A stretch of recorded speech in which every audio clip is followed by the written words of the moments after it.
Dead TRP psychology. தனித்தியங்கும் நிலையின் வேறு பெயர் தனித்த நிலை.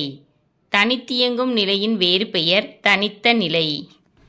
தனித்தியங்கும் நிலையில் உள்ளவன் தன் நடத்தைக்கு தானே முழு பொறுப்பேற்பதுடன் சமூகமே திரண்டு வந்து எதிர்த்த போதிலும் தான் உறுதியாக நம்பும் அறநெறிகளினின்று பிறழ மாட்டான். தனித்தியங்கும் நிலையில் உள்ளவன் தன் நடத்தைக்கு தானே முழு பொறுப்பேற்பதுடன் சமூகமே திரண்டு வந்து எதிர்த்த போதிலும் தான் உறுதியாக நம்பும் அறநெறிகளினின்று பிறழ மாட்டான். கோல்பர்க் நல்லொழுக்க வளர்ச்சியானது குழந்தை பருவத்திலேயே தொடங்கிவிடுகிறது. கோல்பர்க் நல்லொழுக்க வளர்ச்சியானது குழந்தை பருவத்திலேயே தொடங்கிவிடுகிறது. குழந்தைகளிடம் அறநெறி சார்ந்த ஆய்வுத்திறன் எவ்வாறு வளர்ச்சியடைகிறது என்பதை கண்டறிந்தவர் கோல்பர்க்.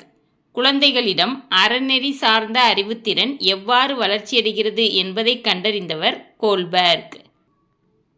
குழந்தைகள் சுமார் 11 to 12 வயதை அடையும் போது ஒழுக்கம் பற்றிய சார்பு நோக்கத்தை அடைகிறார்கள்.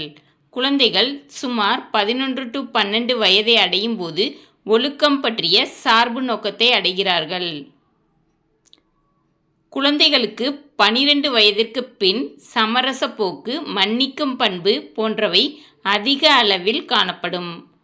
குழந்தைகளுக்கு 12 வயதுக்கு பின் சமரச போக்கு, மன்னிக்கும் பண்பு போன்றவை அதிக அளவில் காணப்படும்.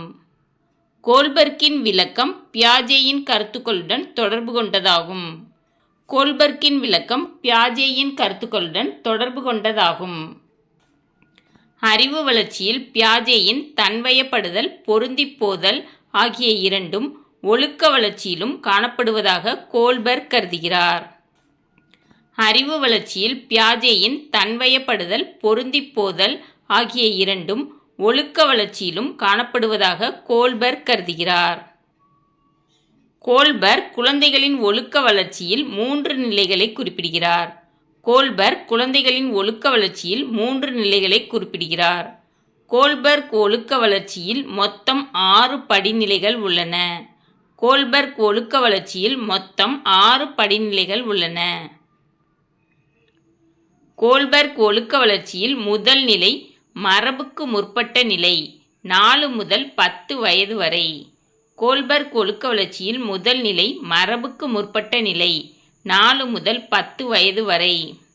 மரபுக்கு முற்பட்ட நிலையில் மூத்தோர்களால் வகுக்கப்பட்ட விதிகள் பின்பற்றப்படும். மரபுக்கு முற்பட்ட நிலையில் மூத்தோர்களால் வகுக்கப்பட்ட விதிகள் பின்பற்றப்படும்.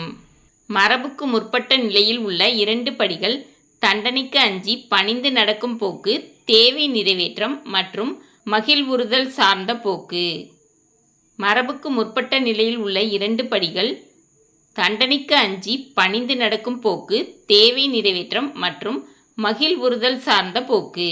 கோல்பர்க் ஒழுக்க வளர்ச்சியில் 2ஆம் நிலை மரபு நிலை, 10 முதல் 13 வயது வரை. கோல்பர்க் ஒழுக்க வளர்ச்சியில் 2ஆம் நிலை மரபு நிலை, 10 முதல் 13 வயது வரை. மரபு நிலையில் பரிசுகள் பெறவும் பிறரது பாராட்டுக்களை பெறவும் விருப்ப மிகுதியால் குழந்தைகள் ஒழுக்க நெறிகளுடன் நடந்து கொள்வர். மரபு நிலையில் பரிசுகள் பெறவும் பிறரது பாராட்டுக்களை பெறவும் விருப்ப மிகுதியால் குழந்தைகள் ஒழுக்க நெறிகளுடன் நடந்து கொள்வர். மரபு நிலையின் 2 படிகள் பிறர் அங்கீகாரத்தை பெறும் நோக்கு, சட்ட ஒழுங்கு நோக்கு. மரபு நிலையின் 2 படிகள் பிறர் அங்கீகாரத்தை பெறும் நோக்கு, சட்ட ஒழுங்கு நோக்கு. கோல்பர்க் ஒழுக்க வளர்ச்சியின் 3ஆம் நிலை மரபுக்கு பிந்தைய நிலை, 13 வயதுக்கு மேல். கோல்பர்க் ஒழுக்க வளர்ச்சியின் 3ஆம் நிலை மரபுக்கு பிந்தைய நிலை, 13 வயதுக்கு மேல்.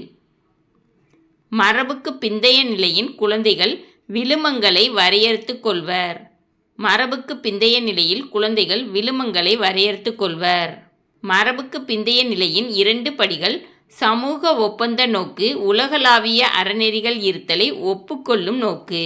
மரபுக்கு பிந்தைய நிலையின் 2 படிகள் சமூக ஒப்பந்த நோக்கு, உலகளாவிய அறநெறிகள் இருத்தலை ஒப்புக்கொள்ளும் நோக்கு. பியாஜே குறிப்பிடுவது போல் ஒழுக்க வளர்ச்சிக்கும் முதிர்ச்சி பெறுதலுக்கும் தொடர்பு உண்டு என கோல்பர்க் கருதுகிறார். பியாஜே குறிப்பிடுவது போல் ஒழுக்க வளர்ச்சிக்கும் முதிர்ச்சி பெறுதலுக்கும் தொடர்பு உண்டு என கோல்பர்க் கருதுகிறார். ஃப்ராய்டின் கொள்கை உளப்பாலுக்க வளர்ச்சி கொள்கை.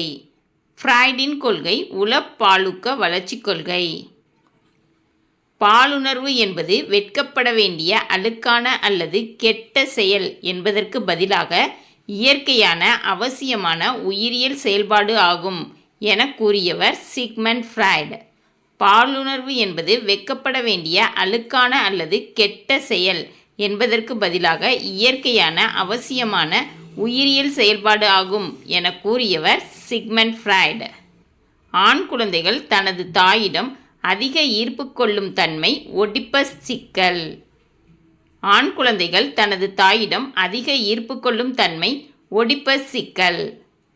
பெண் குழந்தைகள் தமது தந்தையிடம் அதிக ஈர்ப்பு கொள்ளும் தன்மை எலக்ட்ரா சிக்கல். பெண் குழந்தைகள் தமது தந்தையிடம் அதிக ஈர்ப்பு கொள்ளும் தன்மை எலக்ட்ரா சிக்கல். மனித ஆளுமை வளர்ச்சி என்பது பாலூக்க வளர்ச்சியினால் ஏற்படுவது என கூறியவர் ஃப்ராய்ட். மனித ஆளுமை வளர்ச்சி என்பது பாலூக்க வளர்ச்சியினால் ஏற்படுவது என கூறியவர் ஃப்ராய்ட். இந்த வீடியோ பிடிச்சிச்சின்னா லைக் பண்ணுங்கள், ஷேர் பண்ணுங்கள், சப்ஸ்கிரைப் பண்ணுங்கள். Thank you students.